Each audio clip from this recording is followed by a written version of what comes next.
चलो अब बात करते हैं सेमीकंडक्टर्स की। सेमीकंडक्टर्स बेसिकली देखो सबसे पहली बात है अनटच्ड टॉपिक है क्योंकि बहुत ही ज़्यादा थियोरेटिकल है, फिर भी हम इसके बारे में बात करेंगे। पूरा इसको कवर करेंगे ए टू ज़ेड। सेमीकंडक्टर यूज़ कहाँ-कहाँ होता है सबसे पहले ये देख लो, फिर उसके बाद हम आगे लेक्चर में जाएँगे। रेक्टिफायर में यूज़ होता है तुम्हारा एसी से डीसी बनाने के लिए, ट्रांजिस्टर में यूज़ होता है तुम्हारा सिग्नल को एम्पलीफाई करने के लिए, इंटीग्रेटेड में सर्किट्स में यूज़ होता है तुम्हारा, ठीक है? फॉर एग्ज़ाम्पल तुम्हारे पास मोबाइल है, उसके अंदर ज़्यादातर काम जो हुआ है इंटीग्रेटेड सर्किट से ही हो रहा है ना? आईसी चिप लगी होती है जिसको तुम आईसी आईसी कहते रहते हो, है कि नहीं? क्या है वो? इंटीग्रेटेड सर्किट होता है। क्यों? याद होगा अगर पहले की तुमने डिस्कवरी की वीडियोज़ देखी होंगी तो उसके अंदर दिखाया जाता था कंप्यूटर बहुत बड़े होते थे, ठीक है? पूरा एक साइज़ का मतलब एक कमरे के साइज़ का कंप्यूटर होता था। आज क्या है तुम्हारा कंप्यूटर एज़ स्मॉल एज़ तुम्हारा मोबाइल जितना बन चुका है, छोटा-सा बन चुका है। तुम्हारे हाथ में तुम्हारा कंप्यूटर सेट हो जाता है, इतना छोटा हो चुका है। कहीं भी लेकर तुम लैपटॉप को इधर से उधर जा सकते हो। सब किसकी वजह से हुआ? सब क्या सेमीकंडक्टर्स की वजह से ही तो हुआ है ये, ठीक है? तो अब तुमने ये सब जान ली बातें, थोड़ी बहुत बातें जान ली, चलो सेमीकंडक्टर्स के बारे में पढ़ लेते हैं। बात करते हैं एक सिंगल एटम की।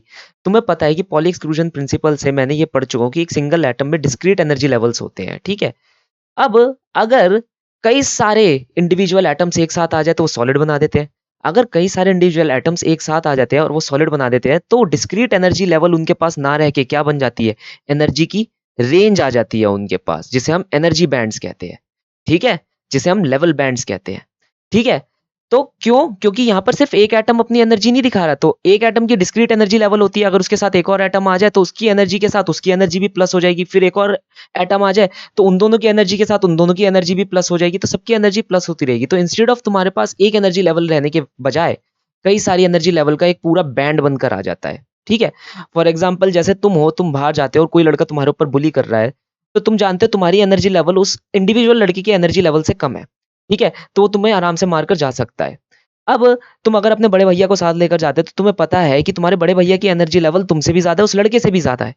तो एज़ सच वो लड़का तुम्हें कैसे देखेगा? वो तुम्हें लड़का ऐसे देखेगा कि ओहो! अब ये अपने भाई को साथ लेकर आ गया, अब मैं इसे नहीं मार सकता। क्यों? अगर मैं इसे मारने की कोशिश करूँगा तो इसका भाई मुझे मारना शुरू कर देगा, मुझे भगा देगा। है कि नहीं? तो तुम्हारी अपने आप ही एनर्जी लेवल बढ़ गई है। मिनिमम एनर्जी लेवल किसकी थी? तुम्हारी थी। मैक्सिमम एनर्जी लेवल किसकी हो गई? तुम्हारे बड़े भाई की हो गई। तो अब वो लड़का तुम्हें छुएगा भी नहीं। तो इंस्टेड तुम्हारी अपनी एनर्जी लेवल रहने के सिवाय अब तुम्हारे साथ तुम्हारे बड़े भाई की एनर्जी लेवल भी ऐड हो गई। ठीक है? तो वो एक एनर्जी बैंड बन गया है। इसके अंतर्गत ही तुम्हारी मिनिमम से लेके मैक्सिमम एनर्जी एक्सिस्ट करेगी। अब यहाँ पर हम बात कर लेते हैं एनर्जी बैंड की। तो जो सारी रेंज ऑफ एनर्जी एक इलेक्ट्रॉन पोजेस कर सकता है, एक सॉलिड के अंदर, उसे हम क्या कहते हैं? एनर्जी बैंड कहते हैं। ठीक है? वैलेंस बैंड, एनर्जी बैंड ऐसे ही विभाजित होते हैं कहीं में, किसमें? वैलेंस बैंड में, कंडक्शन बैंड में। अगर हम वैलेंस बैंड की बात करते हैं, तो वैलेंस बैंड क्या होता है कि वो सारी एनर्जी जो कि एक वैलेंस इलेक्ट्रॉन पोजेस कर सकता है, वो सारी रेंज ऑफ एनर्जी जो एक वैलेंस इलेक्ट्रॉन पोजेस कर सकता है, उसे हम क्या कहते हैं? वैलेंस बैंड कहते हैं। अब सबसे बड़ी बात तो ये है कि इस वैलेंस बैंड के पास कौन से इलेक्ट्रॉन होते हैं? सिर्फ बॉन्डेड इलेक्ट्रॉन होते हैं। क्यों? क्योंकि वो सारे वैलेंस इलेक्ट्रॉन्स होते हैं, वो तुम्हारे एटम से बॉन्डेड होंगे, ठीक है? उनकी वजह से कोई करंट प्रोड्यूस नहीं हो रहा होता, वो कोई करंट को कंडक्ट नहीं करते हैं, ठीक है? और ये जो वैलेंस बैंड होता है, ये हमेशा इलेक्ट्रॉन से लबालब भरा रहता है, ठीक है? याद रखना। अब बात आ जाती है कंडक्शन बैंड की। तो वो सारी रेंज ऑफ एनर्जी जो कि फ्री इलेक्ट्रॉन पोजेस करता है, उसे कंडक्शन बैंड कहते हैं। अब इस कंडक्शन बैंड में सिर्फ वही इलेक्ट्रॉन एग्जिस्ट करते हैं जो कि करंट को फ्लो करने में मदद करते हैं। ठीक है? अब अगर मैं बात करता हूँ कंडक्शन बैंड के भरे होने की या खाली होने की, तो देखो भाई, ये पूरा खाली भी हो सकता है। ज़रूरी नहीं कि ये भरा ही हो, ये एनर्जी कंडक्ट करे ही करे, ये करंट को कंडक्ट करे ही करे। फॉर एग्ज़ाम्पल अगर हम इंसुलेटर को देखते हैं, तो इंसुलेटर में करंट तो दौड़ नहीं रहा होता, तो क्या कह सकता हूँ कि उनका कंडक्शन बैंड तो बिल्कुल ही खाली है कि नहीं? या फिर उसमें नॉमिनल नंबर ऑफ इलेक्ट्रॉन है, मगर नॉमिनल नंबर ऑफ इलेक्ट्रॉन्स भी नहीं होते, वरना तो उन्हें कुछ कंडक्ट करना ही चाहिए था। है कि नहीं? कंडक्ट करता नहीं। फॉर एग्ज़ाम्पल तुम्हारी लकड़ी हो गई, ना? तो ये पूरा का पूरा खाली भी हो सकता है, ऐसा ज़रूरी नहीं है कि ये भरा ही रहेगा, ये इसमें थोड़े बहुत इलेक्ट्रॉन भी रहेंगे। इलेक्ट्रॉन हो भी सकते हैं, इलेक्ट्रॉन नहीं भी हो सकते। अब 2 बातें हैं। पहली बात, ये नोट्स तुम्हें नीचे मिल जाएँगे डिस्क्रिप्शन बॉक्स के अंदर, इसलिए नोट्स लिखने की ज़रूरत नहीं है, इस वाले लेक्चर के अंदर। ठीक है? सारे रट्टाफिकेशन वाले नोट्स हैं, सारे डिस्क्रिप्शन बॉक्स में मिल जाएँगे, बस समझ लो, उसके बाद आराम से याद करते रहना। अब बात आ जाती है फॉरबिडन एनर्जी बैंड की।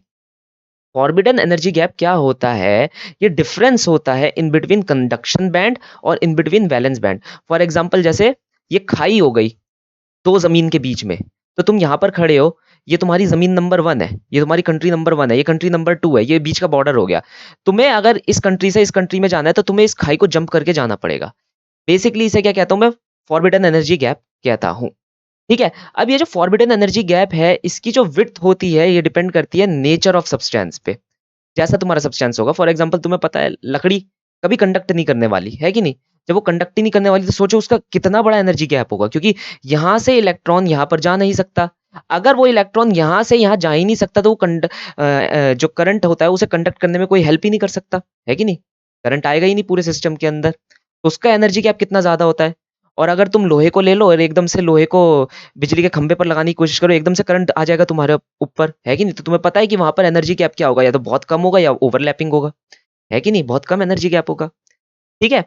अब ये जो इसकी विड्थ होती है, इस एनर्जी गैप की विड्थ होती है, ये ज़्यादा होती है अगर, तो क्या होता है कि जो वैलेंस इलेक्ट्रॉन होते हैं, वो अपने वैलेंस बैंड के अंदर ही बंद कर रह जाते हैं, वो न्यूक्लियस के जितना हो सके उतने ही पास रहते हैं, समझ गए?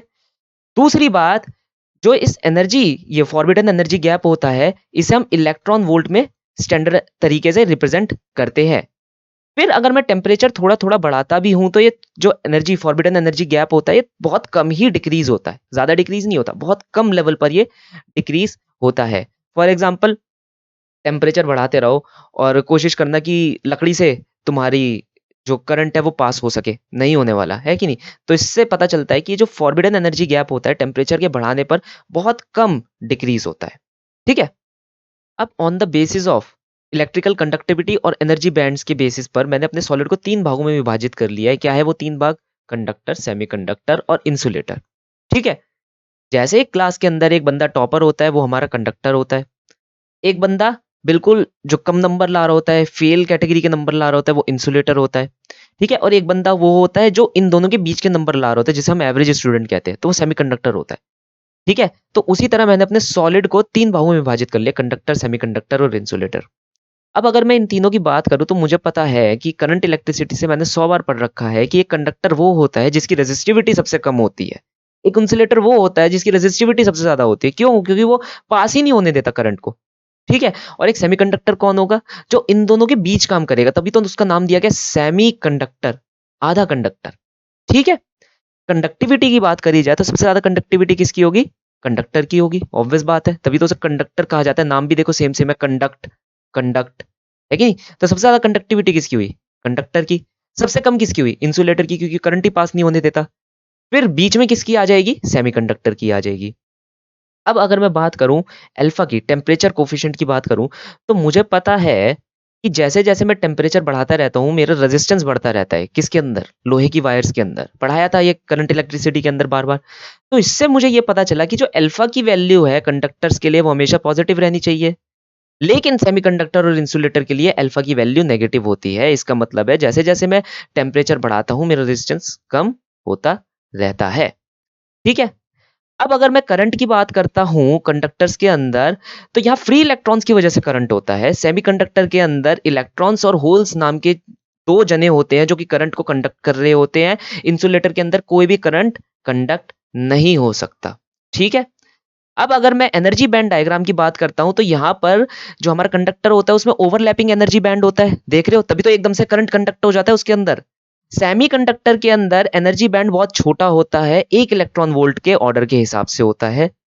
और इंसुलेटर के अंदर वो इतना ज़्यादा होता है फॉरबिडन गैप कि वहाँ से वैलेंस बैंड से इलेक्ट्रॉन कंडक्शन बैंड तक कभी जा ही नहीं पाते, तो हमारा करंट कभी कंडक्ट हो ही नहीं पाता। ठीक है? देख रहे हो यहाँ पर 3 इलेक्ट्रॉन वोल्ट से ज़्यादा का एनर्जी गैप है। फॉरबिडन एनर्जी गैप की बात करें तो यहाँ पर कुछ नहीं होता, 0 होता है, यहाँ 1 होता है और यहाँ पर 3 से ज़्यादा इलेक्ट्रॉन वोल्ट का एनर्जी गैप हमें देखने को मिल जाता है। एग्ज़ाम्पल तो वही रहेंगे, ठीक है? प्लैटिनम, एल्यूमीनियम, कॉपर कंडक्टर के एग्ज़ाम्पल हो गए, सिलिकॉन, जर्मेनियम सेमीकंडक्टर के हो गए, इंसुलेटर के लिए तुम्हारा वुड हो गया, प्लास्टिक हो गया, कुछ भी, ठीक है? ये तुम्हारे इंसुलेटर के एग्ज़ाम्पल हो गए। अब मेन बात करते हैं होल्स के बारे में, जो अभी हम बात कर रहे थे कि भई सेमीकंडक्टर्स के अंदर कौन 2 जने हैं जो हमारे करंट को प्रवाह कर रहे हैं, वो होते हैं इलेक्ट्रॉन और होल्स। तो ये होल्स क्या हैं? सबसे पहले तो मैं एक बात बता दूँ कि ये जो होल्स है एक वर्चुअल चार्ज कैरियर होते हैं। याद रखना, ये एक वर्चुअल चार्ज कैरियर होते हैं, इनकी अपनी कोई फिज़िकल सिग्निफिकेंस नहीं होती। अब तुम कहोगे सर ये वर्चुअल चार्ज कैरियर होते हैं, इनकी अपनी कोई फिज़िकल सिग्निफिकेंस नहीं होती, तो हम इसे यूज़ क्यों कर रहे हैं? इस कांसेप्ट के अंदर, सेमीकंडक्टर्स के कांसेप्ट के अंदर ये यूज़ क्यों कर रहे हैं? याद करो तुमने न्यूटन्स लॉ ऑफ मोशन के अंदर सीडो फोर्स कांसेप्ट के बारे में कुछ पढ़ा था, है कि नहीं? तो अब तुम क्या कर रहे थे, क्योंकि तुम्हें न्यूटन्स लॉ लगाने थे वहां पर एक्चुअली, ठीक है, तो तुमने क्या करा, तुमने मान लिया कि चलो एक इमेजिनरी फोर्स एक्ट कर रही होगी, pseudo force false force act कर रही होगी। अगर ये मैं सीडो फोर्स या फॉल्स फोर्स वहां पर एक्ट करवा रहा हूं, तो मैं न्यूटन लॉ लगा सकता हूं। अगर मैं सीडो फोर्स या फॉल्स फोर्स एक्ट नहीं करवा रहा, तो मैं न्यूटन लॉ नहीं लगा सकता, है कि नहीं, उस non inertial frame of reference के अंदर, है ना। तो यहां पर ये जो कंसेप्ट ऑफ होल्स है वो भी इसीलिए आ रहा है। अब क्या होता है, क्योंकि ये तुम्हारी स्कोप ऑफ बुक से बहुत बाहर है, जब तुम सॉलिड्स पढ़ोगे अपनी बीटेक के अंदर, बीएससी के अंदर, तब ये तुम्हारे पास वहां पर पता चल जाएगा कि तुम होल्स का कंसेप्ट क्यों लगा रहे हो। क्योंकि ऑब्वियस बात है कि अगर तुम किसी सॉलिड के अंदर हो, तुम्हारे पास वहां पर दो टाइप की फोर्सेज आ जाएंगी। एक्सटर्नल फोर्स तो काम कर ही रही होगी, इंटरनल फोर्स भी काम कर रही होगी, ही नहीं। और इंटरनल फोर्स को निकालना एक बहुत ही मुश्किल काम होता है। तुम्हें क्या पता इंटरनल फोर्स किस चीज की वजह से अराइज कर रही हो, तुम्हें कोई ना कोई आंसर तो चाहिए ना, कोई ना कोई वजह तो चाहिए ना, ताकि तुम अपने न्यूटन्स के लॉ वहां पर लगा सको, वहां पर अपने जो ऑन गोइंग लॉज है जो तुम पढ़ चुके हो इतना किताब में, वो लगा सको। तो इसलिए तुम ये होल्स का कंसेप्ट यूज कर रहे हो, ठीक है, इसलिए तुम होल्स का कंसेप्ट यूज कर रहे हो, इफेक्टिव मास का कंसेप्ट यूज कर रहे हो। जब तुम अपनी बड़ी क्लास में आ जाओगे, तुम्हें अपने आप पता चल जाएगा क्या होता है इफेक्टिव मास, क्या होता है होल्स वगैरह, ये सारे कंसेप्ट क्यों यूज हो रहे हैं यहाँ पर, ठीक है। अब क्या होता है कि जब एक्सटर्नल एनर्जी लगती है, जैसे टेम्परेचर हो गया, कोई रेडिएशन लग गया तुम्हारे सॉलिड पर, तो जो इलेक्ट्रॉन होते हैं वैलेंस बैंड से कंडक्शन बैंड की ओर चले जाते हैं। तो एक वैकेंसी क्रिएट हो जाती है बेसिकली तुम्हारे वैलेंस बैंड के अंदर, ठीक है, एक खालीपन क्रिएट हो जाता है तुम्हारे वैलेंस बैंड के अंदर, जिसे हम क्या कहते हैं, होल कहते हैं। अब क्योंकि इलेक्ट्रॉन इस जगह को छोड़ के, इस वैकेंसी को छोड़कर गया है, तो ये जो होल हुआ, इसके पास सेम चार्ज होना चाहिए हमारे इलेक्ट्रॉन जैसा, ठीक है। तो वो सेम चार्ज होगा लेकिन अपोजिट ऑफ साइन होगा, ठीक है, याद रखना। होल्स का चार्ज सेम होता है इलेक्ट्रॉन जैसा, लेकिन साइन जो होता है वो अपोजिट होता है। ये क्यों क्रिएट होते हैं, डेफिशिएंसी ऑफ इलेक्ट्रॉन की वजह से क्रिएट होते हैं वैलेंस बैंड के अंदर। ये पॉजिटिव चार्ज कैरियर की तरह एक्ट करते हैं। इनका इफेक्टिव मास हमारे इलेक्ट्रॉन से ज्यादा रहता है। मैं यहाँ मास की बात नहीं कर रहा हूं, पहले ही बता रहा हूं, मास और इफेक्टिव मास दो अलग अलग चीजें होती है, ठीक है। यहां पर मैं बात कर रहा हूं इफेक्टिव मास की। अभी तुम्हारे कोर्स में नहीं है कि इफेक्टिव मास क्या होता है, मैं इसलिए तुम्हारा दिमाग खराब नहीं करना चाहता इस बड़ी इंफॉर्मेशन से, ठीक है। तो ये मानकर चलो यहां हम इफेक्टिव मास में बात करते हैं, मास में बात नहीं करते। तो होल्स का इफेक्टिव मास इलेक्ट्रॉन से ज्यादा होता है, और इसकी मोबिलिटी कम होती है इलेक्ट्रॉन से, क्योंकि इसका साइज ऑब्वियसली हमारे इलेक्ट्रॉन से बड़ा होता है। तुम यहाँ पर डायग्राम में देख लो, देखो कितना बड़ा साइज है होल का और कितना छोटा साइज है तुम्हारे इलेक्ट्रॉन का, ठीक है। अब यहां पर आ जाते हैं, एक फॉर्मूला है किस बात का, कि मैं ये निकाल सकूं कि कितने इलेक्ट्रॉन वैलेंस बैंड से कंडक्शन बैंड में चले गए। इसका एक एम्पेरिकल फॉर्मूला है जो कि टेम्परेचर के साथ वेरी कर रहा है, ठीक है। जैसे जैसे तुम टेम्परेचर बढ़ाते जाओगे, यहां से कुछ इलेक्ट्रॉन्स यहां पर चले जाएंगे। अगर तुम्हें वो निकालना है तो तुम्हें ये फॉर्मूला लगाना पड़ेगा। क्या है, number of electron reaching from valence band to conduction band is equal to a t to the power 3 by 2 e to the power minus eg upon 2 kt, where k is Boltzmann constant, t absolute temperature है, eg क्या है तुम्हारा, energy gap है, ठीक है, forbidden gap जो तुम ले रहे हो, t टेम्परेचर है तुम्हारा, और a तुम्हारा कांस्टेंट है। तो बड़ी बात है यहाँ पर ध्यान रखने की है, मैंने यहाँ पर लिख दी है, ठीक है, कि जो सिलिकॉन होता है रूम टेम्परेचर पर, जो सिलिकॉन होता है रूम टेम्परेचर पर, उसमें 10 to the power 12 silicon atoms में सिर्फ एक ही इलेक्ट्रॉन ऐसा होता है जो कि वैलेंस बैंड से कंडक्शन बैंड में जा पाएगा, ठीक है। दूसरी बात, अगर मैं जर्मेनियम की बात करूं तो उसके अंदर out of 10 to the power 9 germanium atom में सिर्फ एक इलेक्ट्रॉन ऐसा होता है जो वैलेंस बैंड से कंडक्शन बैंड तक जा पाता है, ठीक है। ये याद रखना, कभी कभार एमसीक्यू में डायरेक्टली पूछ लिया जाता है। अब अगर मैं बात करता हूं टेम्परेचर के इफेक्ट की, किसके ऊपर, सेमीकंडक्टर्स के ऊपर, तो हमेशा याद रखना एब्सोल्यूट 0 केल्विन टेम्परेचर पर जो वैलेंस बैंड होता है वो फुल्ली फिल्ड होता है, कंडक्शन बैंड जो होता है वो फुल्ली एम्प्टी होता है, कोई करंट कंडक्ट नहीं कर सकता। क्यों, क्योंकि वहां पर इतना ज्यादा कोवेलेंट बॉन्ड लगता है, ठीक है, इतना ज्यादा अच्छे से कोवेलेंट बॉन्ड स्ट्रेंथन हो जाता है कि कोई फ्री इलेक्ट्रॉन होता ही नहीं कि वो एनर्जी को पास ऑन कर सके, एनर्जी कैरियर की तरह एक्ट कर सके, ठीक है। तो ये परफेक्ट इंसुलेटर की तरह काम करते हैं हमारे जो सेमीकंडक्टर्स होते हैं एट एब्सोल्यूट जीरो पर, ठीक है। लेकिन जैसे ही तुम एब्सोल्यूट जीरो से थोड़ा सा ऊपर जाओगे तो तुम्हें पता है, तुमने थोड़ी सी एनर्जी दे दी इलेक्ट्रॉन को, थोड़ी सी एनर्जी दे दी तो वो एकदम से जंप कर जाएगा, एकदम से जंप कर जाएगा, तो तुम्हारे वहां पर मतलब उस स्टेट के अंदर तुम्हारे पास कुछ इलेक्ट्रॉन्स हो जाएंगे जो एज ए एनर्जी कैरियर की तरह काम करना शुरू कर देंगे। तो हाई टेम्परेचर पर वैलेंस बैंड पार्शली एम्प्टी हो सकता है, कंडक्शन बैंड भी पार्शली फिल्ड हो सकता है, ठीक है, और तुम्हारे पास एनर्जी कैरियर आ जाएंगे, जिस वजह से तुम्हारी एनर्जी अब कंडक्ट हो सकती है, करंट कंडक्ट हो सकता है अबव एब्सोल्यूट टेम्परेचर पर।